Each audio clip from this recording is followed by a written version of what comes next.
ये शायद अपडेट, हाँ हो गया। अभी ठीक है, बाद में बताना क्या करना है इसको।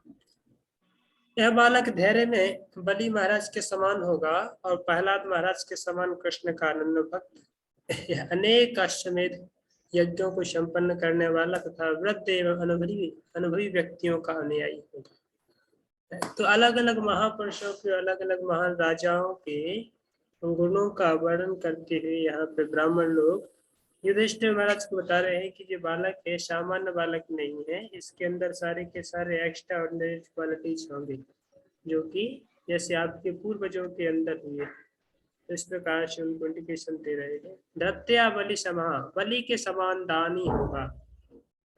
कृष्ण प्रहलाद, भगवान कृष्ण का अन्न भक्त होगा प्रहलाद के समान। सुदग्रह आरतेषु अश्वमेधानाम, अश्वमेध यज्ञ करने में भी एक्सपर्ट होगा। वृद्धा नाम परिपार्श्वक, वृद्ध वृद्ध वयोवृद्ध व्यक्तियों की सेवा करने में या उनके ऐसा अनुयायी या उनके ऐसे सारे के सारे क्वालिटीज को इनवाइट करने में सक्षम होगा। तो कहने का मतलब हर तरीके से महाराज परीक्षित के विषय में पहले ही जन्म के समय पे ही सब कुछ बता दिया गया है कि ये कितना मैच्योर और कितना हर वस्तु में एक्सपर्ट होगा आपका बालक। प्रभुपाद जी ने यहाँ पे बलि महाराज और अलग अलग भक्तों के बारे में थोड़ा थोड़ा लिख रहे हैं कि बलि महाराज जो है वामन देव को प्रसन्न करने के लिए पूरा अपने आप को न्यौछावर कर दिए। तो इसमें से नवदा भक्ति में से जो है कौन सा अंग आता है बलि के लिए? श्रवणम कीर्तनम विष्णु स्मरणम पाद सेवनम अर्चनम वंदनम दास्यम सख्यम आत्मनिवेदनम। तो आत्मनिवेदन जो है बलि महाराज ने किया भगवान के लिए। प्रहलाद के लिए कौन सा अंग आता है, कोई बताएंगे?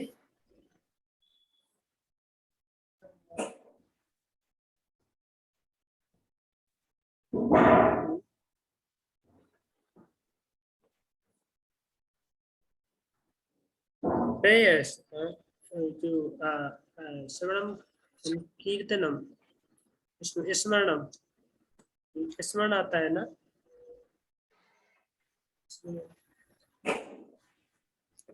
नहीं, तो कीर्तनम में आता होगा शायद। कोई पद यहाँ पे भी लिख रहे हैं।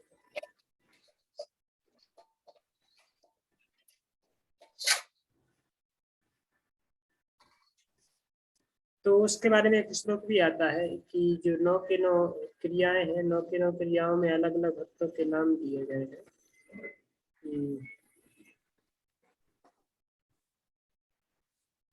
बहुत आवाज आ रही है, मतलब जो बंद करो।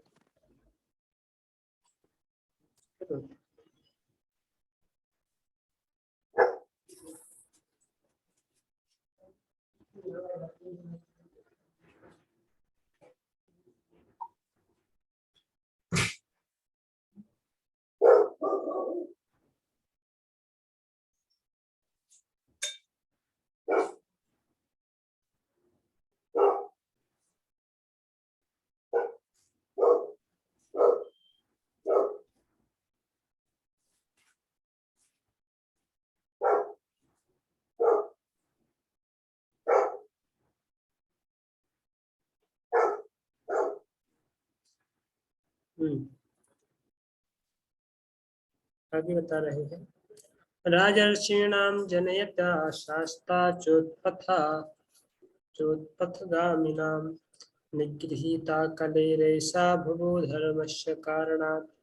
यह बालक ऋषि तुल्य राजाओं का पिता होगा। वह शांति तथा धर्म के निमित्त या मर्यादा तोड़ने वालों तथा उपद्रवकारियों को दंड देने वाला होगा। धर्मस्य कारणात् निगृहीता कलेरेशा, दमन करने वाला होगा। कलई, जो उपद्रवी लोग हैं, कली के संगी लोग हैं, उनको दंडित करने वाला होगा। राजर्षि नाम जनेता, राजर्षियों के जैसे तुल्य होगा या उन्हीं के जैसा इसके अंदर गुण होंगे। प्रभुपाद जी ने यहाँ पे लिखे हैं जो राजर्षि होते हैं वो किस तरीके से जनता को मंगल करने के लिए ये 4 प्रकार के जो पाप है उनसे दूर रखते हैं। सुरा, स्त्रियां, दूध, कीड़ा तथा कसाई घर। तो 4 नियम है जिनको हम पालन करते हैं। तो क्योंकि यही 4 पाप के कारण है, यहीं पे चारों के चारों पापी लोगों को जो है आश्रय मिलता है। कली का मेन वो है, अड्डा है, यहाँ पर कली विराजमान रहते हैं। तक्षकादात्मनो मत्तुम ध्वजपुत्रो सपसर्जितात् प्रपतस्योपसृत्या मुक्त संगम पदे हरे। मुक्त संगम पदे हरे बता रहे हैं कि मुक्त संग हो जाएंगे भगवान के चरण कमलों में आश्रय लेने से। क्यों?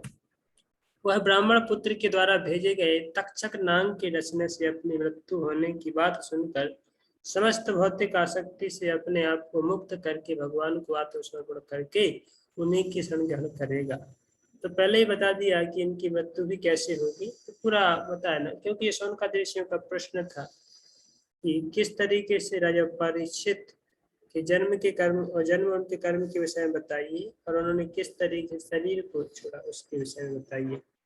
तो वो यहाँ पे बता रहे हैं कि जब उनको ये समाचार आएगा कि अभी उनको 7वें दिन मृत्यु आने वाली है, काला नाग डसने वाला है, तब he will not know afraid, whether he will accept that as a wonderful opportunity to leave the body. That's called art of dying. मृत्यु को प्राप्त करने की भी कला है कि मृत्यु किस व्यक्ति को कैसे लेना है, उसकी भी एक कला है। यदि कोई व्यक्ति इस आर्ट ऑफ डाइंग को सीख ले तो फिर वो अपने जीवन में उसको किसी प्रकार का लैमेंटेशन, किसी प्रकार का दुख नहीं रह जाता है। क्योंकि जैसे व्यक्ति जीते जीते वो आनंद में रहता है, वैसे वो मरते समय भी आनंद में ही रहता है। तो ऐसे व्यक्ति को शरीर छोड़ना कोई दुख नहीं है, बल्कि सुख है उसके लिए। देखो जिसके लिए वो इतना कठिन परिश्रम कर रहा था वो दिन उसको भी आ गया है। तो कौन सा दिन है? to go back home, back to Godhead, in loving association of Krishna, right? तो भगवान के संग को प्राप्त करने के लिए, भगवान की प्रति सेवा करने के लिए भक्त ऐसा उत्सुक रहता है कि वो दिन प्रतिदिन क्षण प्रति क्षण जो है प्रतीक्षा करता है और उत्साह के साथ उसके लिए प्रयास करता है कि कैसे जो है मृत्यु मुझे आए करके मैं शरीर को जल्दी छोड़ू। तो he is waiting for every moment है, when the day will come then death will come। तो इस तरीके से जो उन्नत भक्त हैं वो मृत्यु के लिए तैयारी करते हैं, प्लान करते हैं। और जो कनिष्ठ लोग हैं वो मृत्यु से डरते हैं। जो भौतिकतावादी लोग हैं उनको तो लैट्रिन पेशाब भी निकल जाती है मृत्यु का नाम सुनते हैं। तो ये अंतर है, कौन व्यक्ति कृष्ण कितना कृष्ण कॉन्शियसनेस में है, कितनी आध्यात्मिक चेतना में है, उसकी परीक्षा यहाँ पर ली जाती है। मृत्यु, वो एक बंगाली में एक कहावत है ना, धर्म करो साधन करो मृत्यु जन्म जाए, ऐसे करके कहावत है कि जो भी आपने पुण्य कर्म किया है, धर्म किया है, कर्म किया है, उसकी सारी की सारी परीक्षा मृत्यु के समय पर ली जाएगी। तो उस समय जो है परीक्षा होती है। तो इसमें यही है, मैं पढ़ रहा था, कल पढ़ रहा था, ये नारद मुनि के सेक्शन में भी पढ़ रहा था कि नारद मुनि ने जब शरीर छोड़ा, क्योंकि जब भक्ति वेदांतियों की सेवा करते रहे, करने के बाद जब उनकी माता शरीर छोड़ करके चली गई तो बच्चा अकेला था। बच्चा अकेला होने के नाते जब भगवान ने उनको दर्शन दिया एक बार, भगवान दर्शन दे करके फिर चले गए और उनको बताया कि अभी आपको इस जन्म में एक ही बार केवल दर्शन होना था, वो हो गया। और उसके बाद नारद मुनि अपना और भी उनकी तीव्रता भक्ति में बढ़ गई, और तीव्रता भक्ति में बढ़ने से वो भक्ति में लगे रहे, और लास्ट में उन्होंने कल्प के अंत में शरीर छोड़ दिया और उन्होंने फिर से दूसरा आध्यात्मिक शरीर प्राप्त किया। तो भक्त के लिए शरीर छोड़ना, प्रभुपाद जी उसमें लिखते हैं, एक उपमा देते हैं, नारद मुनि स्वयं एक उपमा देते हैं कि जिस प्रकार से बिजली है और प्रकाश है, दोनों में कोई अंतर नहीं है। तो जब जैसे भी प्रकाश है, चारों तरफ से सूरज खिला है, सूरज एकदम उगा हुआ है और चारों तरफ से प्रकाश है, यदि ऐसे बिजली तड़कती भी है तो बिजली अलग से कोई दिखाई नहीं देती है कि बिजली चमकी है करके। बिजली और प्रकाश एक ही वस्तु है। रात्रि में यदि बिजली चमके तो वो दिखाई देती है, या फिर अंधेरे के समय, बादल के समय बिजली चमकती है तो वो अलग से दिखाई देती है। पर ऐसे दिन के समय में प्रकाश है जहाँ पर सूरज का, इस सूरज के प्रकाश में बिजली और प्रकाश एक में मर्ज हो जाते हैं, मिल जाते हैं, तो उनका कोई अलग से अपना आइडेंटिफिकेशन नहीं रह जाता है। उनको कोई अलग से अपना अस्तित्व नहीं रह जाता है। इसी प्रकार से जो पूर्ण परिशुद्ध भक्त हो चुके हैं, जब वो इस भौतिक शरीर को छोड़ते हैं तो भौतिक शरीर को छोड़ते समय उनको उसी प्रकार से बिजली के चमकने के जैसा है कि यहाँ से वो छोड़ा और उसमें जा करके एक ही है। तो ऐसे नहीं कि शरीर छोड़ दिया तो भी वो मर गए करके, ऐसा नहीं है, बल्कि आत्मा जो कि एक चिन्मय स्फुलिंग है, तो जाकर के डायरेक्ट भगवान के साथ उस उनको आध्यात्मिक चिन्मय शरीर उनको प्राप्त होता है, चिन्मय शरीर प्राप्त होता है जो कि इस भौतिक शरीर से परे है। अब उसमें ऐसा नहीं कि भौतिक शरीर और आध्यात्मिक शरीर अलग अलग दिखाई देना चाहिए, ऐसे नहीं, क्योंकि दैट्स द ओनली सेम। जैसे आपका प्रकाश है और जो बिजली है दोनों ही लाइट है, दोनों ही प्रकाश है। इसी प्रकार से जो अपना वास्तविक आत्मा का स्वरूप है और उसको मिलने वाला दूसरा जो आध्यात्मिक शरीर है, दोनों का मटेरियल या दोनों का जो है स्थिति एक ही जैसे है, तो फिर वो अपने वास्तविक स्वरूप को प्राप्त कर लेते हैं। प्रभुपाद जी इसको समझाने के लिए कई बार लोहे का भी उदाहरण देते हैं कि ऐसे लोहे को अग्नि में डालने से लोहा अग्नि की तरह कार्य करने लगता है, अग्नि बन जाता है। तो एक दृष्टि से लोहा जो है देखने में लोहा लगता है, पर दूसरी दृष्टि से लोहा नहीं, वो अग्नि है। इसी प्रकार से भौतिक शरीर है, जब तक हमारा ये भौतिक शरीर आध्यात्मिक कार्यों में लगा है, भक्ति में लगा है, भगवान की सेवा में लगा है, तो ये भौतिक शरीर होते हुए भी भौतिक शरीर नहीं रह जाता है, बल्कि ये आध्यात्मिक बन जाता है। आपको देखने में लगेगा कि भौतिक है, पर ये भौतिक नहीं, आध्यात्मिक है, क्योंकि इसके अंदर से जो सिम्टम्स प्रकट हो रहे हैं वो वाले सिम्टम्स प्रकट हो रहे हैं, है ना। श्रवण कीर्तन में यदि कोई अपने आप को 24 घंटे लगा करके रखे तो then he is on the transcendental platform, spiritual platform always. This is our philosophy, ये सिद्धांत है। और इसलिए विशेष करके 2 प्रकार के शरीर होते हैं। कल मैं भी गुरु महाराज का एक लेक्चर सुन रहा था, उसमें बहुत अच्छी तरह से गुरु महाराज एक्सप्लेन करते हैं कि तो किस तरीके से लोग जो है अपने जो एक्सटर्नल बॉडी है, उनका जो ग्रॉस बॉडी है, उसके लिए इतना वो कंसर्न करते हैं, पर एक्चुअली हमारा जो वास्तविक कंसर्न होना चाहिए वो तो हमारा सटल बॉडी, जो सूक्ष्म शरीर के ऊपर होना चाहिए, क्योंकि वो हमारा वास्तविक एक यात्रा का है, या ट्रांसमाइग्रेशन का एक वास्तविक पॉइंट है, जिसके थ्रू हमें एक जगह से दूसरी जगह यात्रा करनी पड़ती है।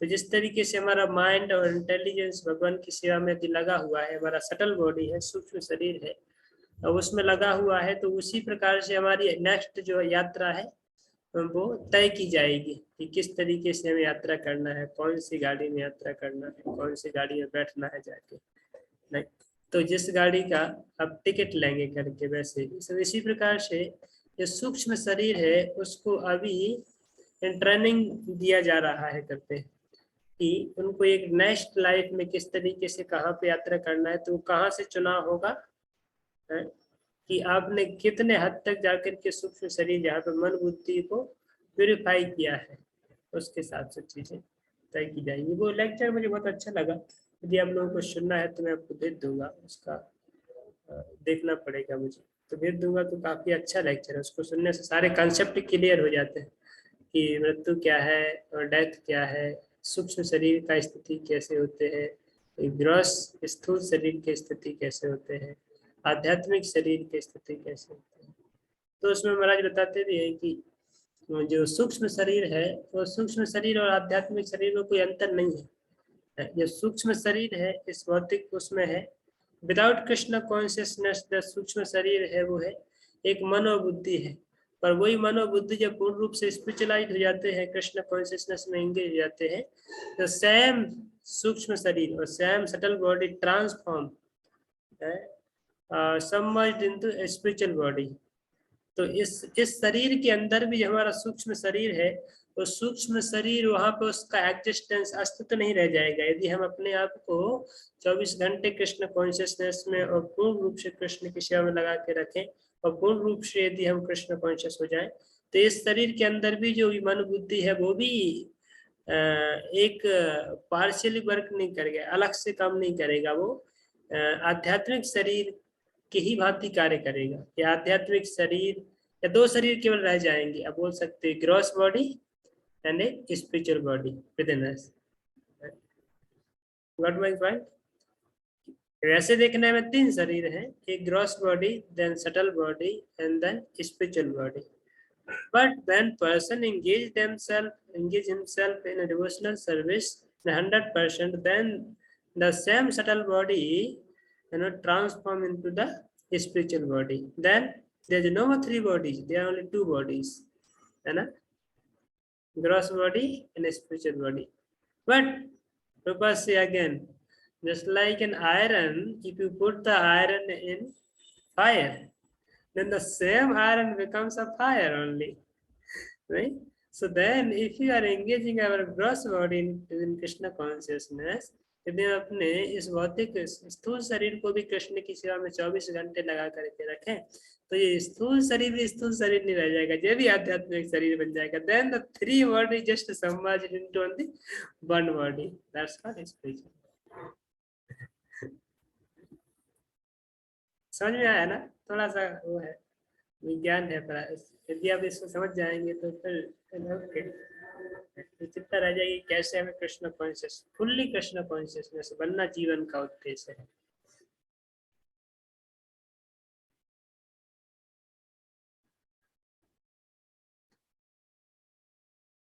इसको पढ़िए कोई तात्पर्य को, अच्छा तात्पर्य लिखे जी। हरे कृष्ण प्रभु जी।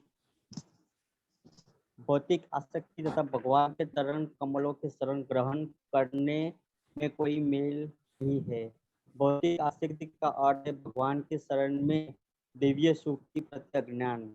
इस संसार में रहते हुए भगवान की भक्तिमयी सेवा भगवान के साथ दिव्य संबंध बनाने रखने के लिए अभ्यास करने का साधन है, और जब यह परिपक्व हो जाती है तो मनुष्य समस्त भौतिक आसक्ति से मुक्त हो जाता है और भगवान धाम वापस जाने के लिए सक्षम बन जाता है।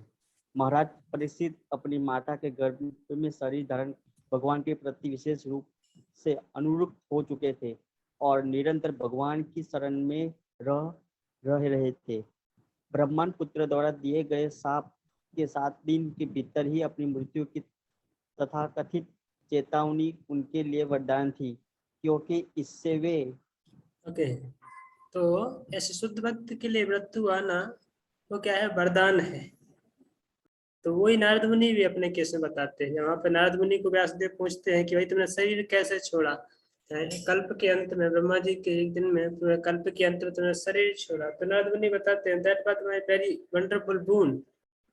उनकी माता की मृत्यु हो गई तो उसको वरदान समझ रहे। माता को सांप ने डस लिया, सांप काट के चला गया, माता की मृत्यु हो गई तो अच्छा हो गया, वरदान मिल गया। क्यों? क्योंकि they are the only and one days, वही केवल एकमात्र आसक्ति थी जो उससे निकल नहीं पा रहे थे भगवान की पूर्ण सेवा के लिए। तो माता की मृत्यु हो गई तो समझे कि अच्छा हो गया, अभी चलो अभी हम अच्छी तरह से अपना काम कर पाएंगे। तो ही कंसिडर्ड एज ए फूल। इसी प्रकार से यहाँ पे ब्राह्मण पुत्र के श्राप के द्वारा जब राजा परीक्षित को पता चला कि ब्राह्मण पुत्र ने श्राप दिया श्रृंगी में, तो उसको उन्होंने एक आशीर्वाद के रूप में लिया, उसको एक श्राप के रूप में नहीं लिया। तो अंतर यही है एक कनिष्ठ भक्त और उत्तम भक्त की चेतना में कि जब उसके जीवन में संसार में किसी प्रकार की कोई समस्याएं आती हैं, परेशानियां आती हैं, तो उनको वरदान के रूप में लेता है कि this is my training period, so I am just Krishna is giving the opportunity to train me. If I am going to train myself, that means I will, cross my exam and I will pass. After leaving this body, I will go back to Godhead. Right? तो उनको परीक्षा के रूप में लेकर के उसको आशीर्वाद के रूप में लेते हैं कि कृष्ण कितने अच्छा कर रहे हैं, मुझे भौतिक आसक्तियां हैं, भौतिक वस्तुओं के प्रति, भौतिक व्यक्तियों के प्रति, और इस सब आसक्तियों को कट करने के लिए कृष्णा मेरे ऊपर आशीर्वाद कर रहे हैं, कृपा कर रहे हैं। तो वो ऐसे लेते हैं। कुंती महारानी की प्रार्थना में वही देखा था आपने, पूरा सेक्शन कुंती महारानी की प्रार्थना में यही होगा, आशीर्वाद के रूप में देख रही है सारी समस्याओं को। और बल्कि ऐसे नहीं कि एक बार हो गया तो छोड़ दी, नहीं, और भी लाओ, और भी आशीर्वाद वो देते जाओ, थोड़ा और भी दो। सो इनवाइटिंग नहीं। तो ये चेतना है। और जो कनिष्ठ लोग हैं उनको थोड़ा सा भी दुख आता है तो फिर या तो भगवान को छोड़ करके चले जाते हैं, बोलते भगवान भगवान है नहीं करके और सब पागलपन है, या फिर वो करते भी हैं तो कुछ क्षण के लिए रहते हैं, बाकी तो चले जाते हैं। तो यही अंतर है कनिष्ठ भक्त और उत्तम भक्त की चेतना का।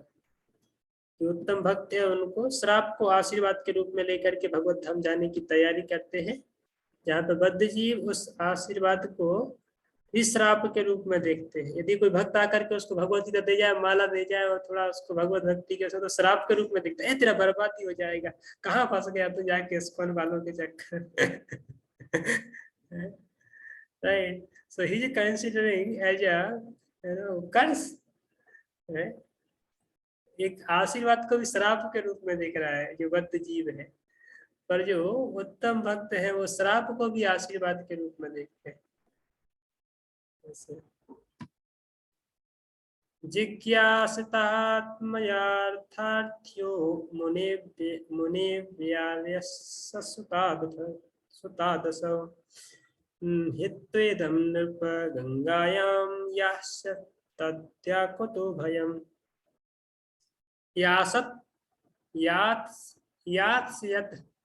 अद्व कुतो भयम, मतलब कहाँ डर है इन लोगों के लिए, कुतो भयम अकुत भयम, निर्भय जीवन जीते हैं कौन, नृपा राजा, कहाँ पे, गंगायाम, गंगा के तट पर जाकर के सब छोड़ छाड़ करके, राज्य पाठ सब छोड़ छाड़ करके, मुकुट जो है छोड़ करके और जाकर के गंगा जी के तट पर विराजमान हो गए हैं, सारी की सारी भौतिक आसक्तियों से दूर होकर के। तो ये होना चाहिए है?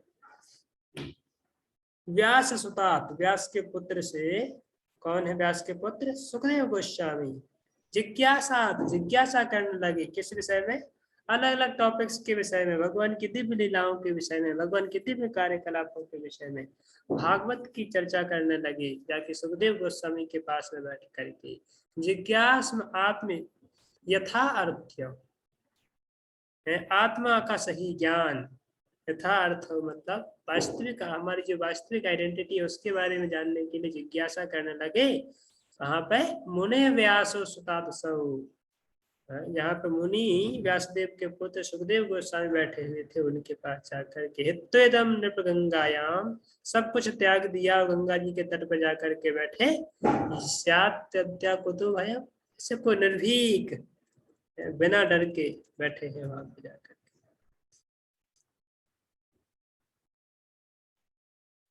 मतलब वही यहाँ पे तो ब्राह्मण लोग उनके विषय में ये सब बता रहे हैं, पहले से भविष्यवाणी कर रहे हैं कि ऐसा ऐसा होगा भविष्य में जाकर के। तो देखिए ये सब घटना है एकदम फिक्स्ड थी, all the character and all the things already वो सब डिजाइंड था, इट्स प्रोग्राम्ड कि ऐसा होगा करके। उनको उनके जन्म के समय ही सब कुछ बता दिया ब्राह्मण लोगों ने।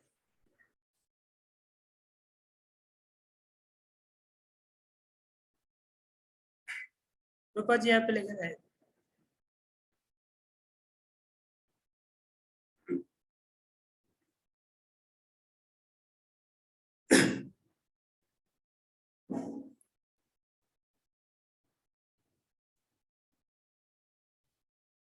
रूपा जी ने भागवतम के जो प्रमुख वक्ता सुखदेव गोस्वामी हैं बताया है कि यदि कोई व्यक्ति वास्तव में भागवत को यदि ऐसे जो सुखदेव गोस्वामी की परंपरा में उनके प्रतिनिधि से यदि भागवतम सुनते हैं तो उनके हृदय की शुद्धि होगी और भौतिक जगत में निर्भयता को प्राप्त करेंगे, उनका ऑटोमेटिक संसार में भय दूर हो जाएगा।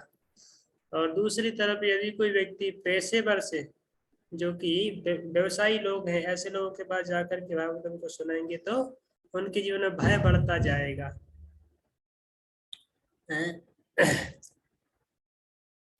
इसके बंदी सदैव इस तरह भयभीत रहते हैं मानो बंदी गृह के भीतर हो। बंदी गृह का कोई भी व्यक्ति बंदी गृह के विधि विधानों का उल्लंघन नहीं कर सकता, और यदि करता है तो उसका अर्थ है बंदी जीवन की एक और कालावधि का विस्तार। इसी प्रकार हम भौतिक जगत में हम सदा भयभीत बने रहते हैं, यह भयातुरता चिंता कहलाती है। भौतिक जीवन में समस्त योनियों में हर कोई या तो प्रकृति के नियमों को तोड़ने या तोड़ने से या तोड़े बिना भी चिंताग्रस्त रहता है। मुक्ति का अर्थ है इन अनवरत स्थायी चिंताओं से मुक्ति प्राप्त करना। तो यह तभी संभव है जब चिंता को भगवत भक्ति में परिणत कर दिया जाए।